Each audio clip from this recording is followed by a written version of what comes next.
আমরা বরগুনা জেলার মানুষ, নদীর পাড়ের মানুষ, কিন্তু এই যে খাগদন নদী, বিষখালী নদী, পায়রা নদী, এই নদীগুলো, তারপরে আমাদের যে আরও নদীগুলো আছে বরগুনা জেলাকে কেন্দ্র করে বা বরগুনা জেলা যাদের কেন্দ্র করে, যে নদীগুলোকে কেন্দ্র করে গড়ে উঠেছে, সেই সব নদীর কাহিনী বা গল্প কিন্তু আমরা জানতাম না।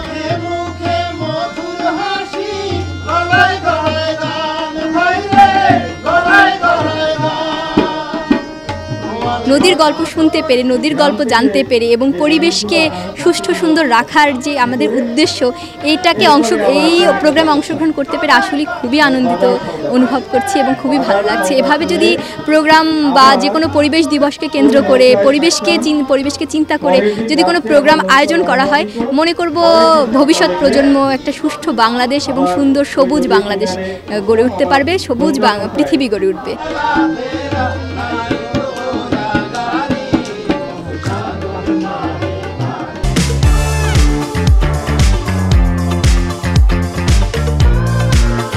এই অনুষ্ঠানের আগে আমরা কিছু কিছু নদীর নামই জানতাম না, সামান্য কিছু নদীর নাম জানতাম। এই অনুষ্ঠানটার মাধ্যমে আমরা বিভিন্ন নদীর নাম জেনেছি, নদীর বিভিন্ন গল্প শুনতেছি। তো এই অনুষ্ঠানটি আমাদের অনেক হেল্পই করলো, কারণ এর আগে তো আমরা এই সম্পর্কে জানতাম না, এখন জেনে খুব ভালোই লাগতেছে। কখনোই এইসব বিষয়ে জানা হয়নি, কিন্তু এই অনুষ্ঠানটা হবার সময় এই যে হয়েছে, এখন আমরা এই বিষয়ে ধারণা এসেছে বা জানতে পেরেছি, এই বিষয়ে অনেক হেল্প করেছে আমাদের।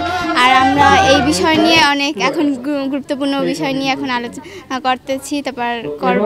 আমাদের যে নদীগুলো যে হারিয়ে যাচ্ছে, সেই নতুন প্রজন্মকে জানানোর জন্য আজকে এই অনুষ্ঠানটা, আমরা এই নদীর গল্প শোনার জন্য।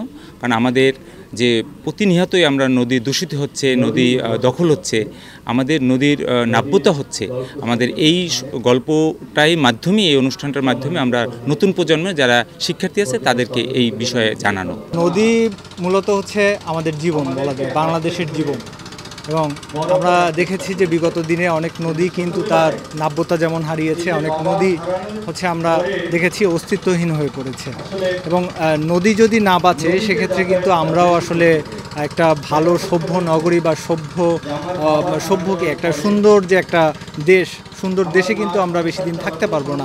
আমরা যে অতীতের কথা যদি বাংলাদেশের কথা বলি, সেখানে কিন্তু বাংলাদেশ নদীমাতৃক দেশ, অনেকগুলো নদী সাথে কিন্তু মানুষের ওতপ্রোতভাবে কিন্তু তারা জড়িয়ে আছে মানুষ।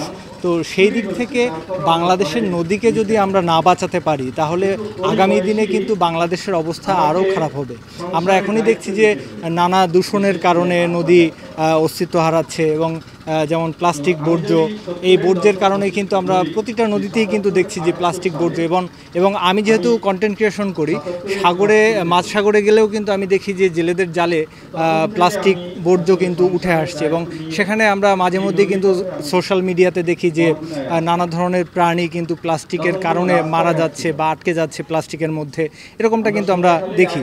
তো সেই দিক থেকে আমাদের কিন্তু নদীকে রক্ষা করতে হবে। এক হচ্ছে কথা, যেমন আমরা যদি অতীতের কথাও চিন্তা করি, যেমন মেসোপটেমিয়ার সভ্যতার কথা যদি আমরা চিন্তা করি, সেখানে কিন্তু মেসোপটেমিয়া যে সভ্যতা ছিল, সেটা কিন্তু ইউফ্রেটিস এবং হচ্ছে আরও একটা নদীর মধ্যবর্তী একটা স্থানে কিন্তু ছিল, এবং সেখানে একটা সুন্দর সভ্যতা গড়ে উঠেছিল, এবং আদি সভ্যতা যদি আমরা বলি।